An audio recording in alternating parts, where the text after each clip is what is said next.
За втора поредна година балетна формация Рона ще представи България на световния танцов шампионат във Венеция, Италия. Талантливите хасковски балетисти са подготвили атрактивни танци, с които се надяват да впечатлят журито на шампионата и да се върнат с куп медали.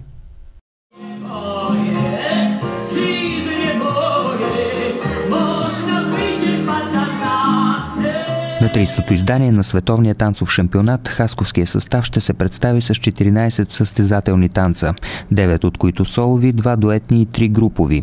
За красивата Венеция 7-те танцори и техните ръководители ще отпътуват утре с куп надежди.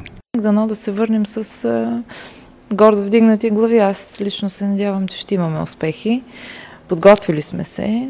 Ще танцуваме в няколко стила, в бели денс класика, бели денс шоу, етно танци, характерни танци и хип-хоп, като в групата има 2 деца в категория деца, момиченца, прекрасни Виктория Ламбрева и Ивет Иванова.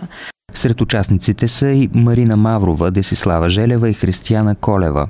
На шампионата ще се състезават още Калина Маврова, Антоанета Колешева и Виктория Гочева. Аз ще се представя с 3 танца. Този е индийския, един ориентал и шоу бели денс. Какво си пожелаваш? Пожелавам съм да бъда на първо място. Не само с един танц, даже с 3. И най-вече да се върнем живи и здрави в България. Ние отиваме там с цел да се върнем с много добри места. Положихме много усилия и се надяваме да се върнем с най-доброто класиране. За хореография Милена Налбантова фестивалът във Венеция е добре познат. През годините тя е била член на международния съдийски състав. Заминаването на хасковските танцори стана възможно благодарение на инициирания от тях благотворителен концерт.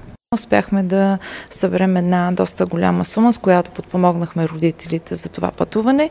Аз благодаря още един път на всички, които ни подкрепиха и ни помогнаха и се надявам, че ще опровергаем всички надежди и амбиции, с които тук ни изпращат всички близки и приятели.